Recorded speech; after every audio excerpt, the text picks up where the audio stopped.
Before we begin, I'd just like to say that this video is totally not a parody of Sliphantom's Unicum guides for World of Tanks, and that they totally did not inspire me to do this video.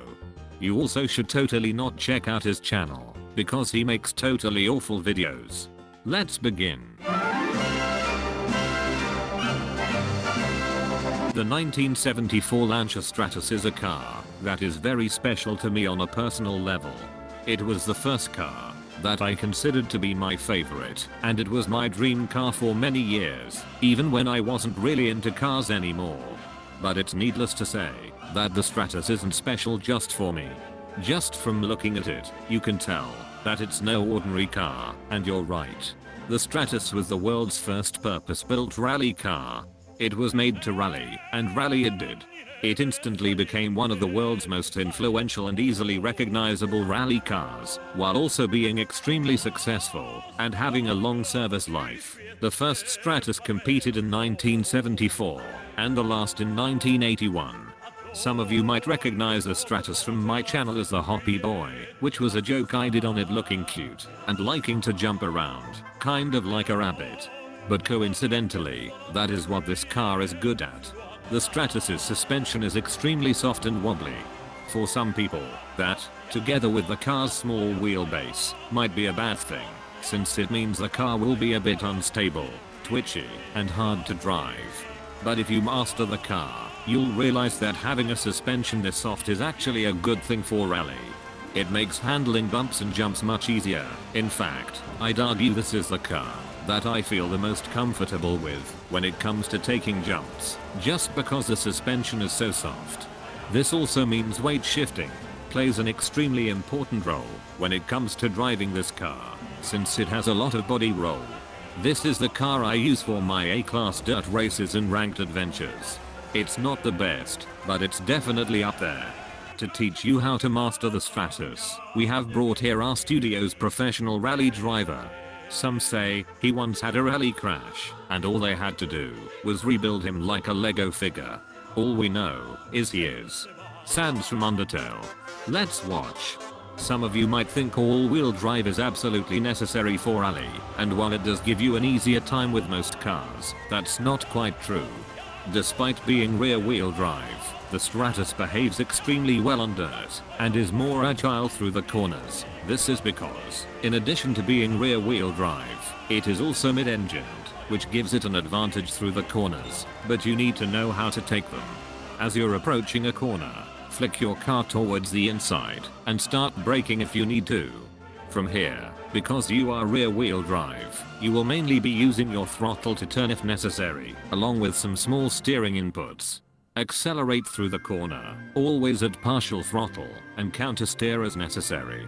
Once you have your car pointing towards the exit, stop counter-steering and go full throttle. Because you're on loose surfaces, you will need to slide through the corners, but if you slide too much, you will lose speed. Throttle control is the key to all of this, but it's not something you learn immediately. With enough practice, you will find that sweet spot, and trust me when I say, you'll be beating all-wheel drives like nothing. Now that you've mastered all of this, it's time to move on to the car itself. Thank you for showing us how to drive, Sans from Undertale. Because the Stratos is a rally car, Turn 10 actually bothered to give it its Group 4 rally body kit, which you absolutely need to get, because for some reason without it the Stratos will snap oversteer like crazy in every single corner. It's cursed.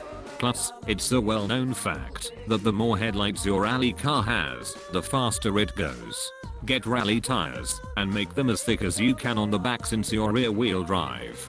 Also, get 15-inch rims. This will give you more grip, as the Stratos' rims are quite small in comparison to the tires. For drivetrain, get a race clutch, transmission, and differential. We'll come back for the blah blah blah later. Get race brakes and rally suspension. You can't get anti-roll bars in this car.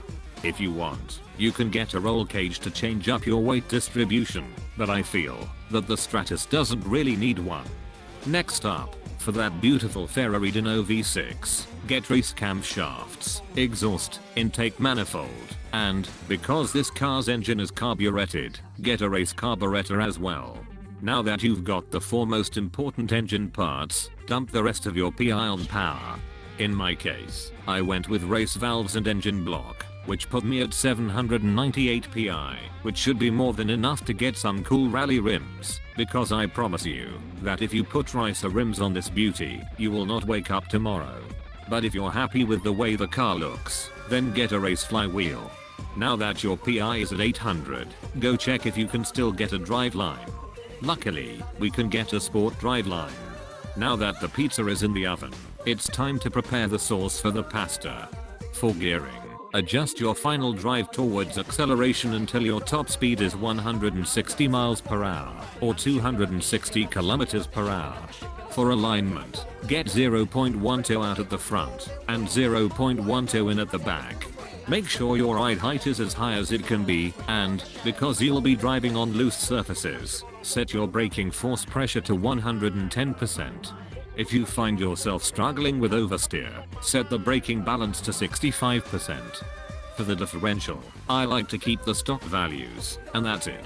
If you feel like all of that was too complicated, you can just download the tune from my Forza storefront.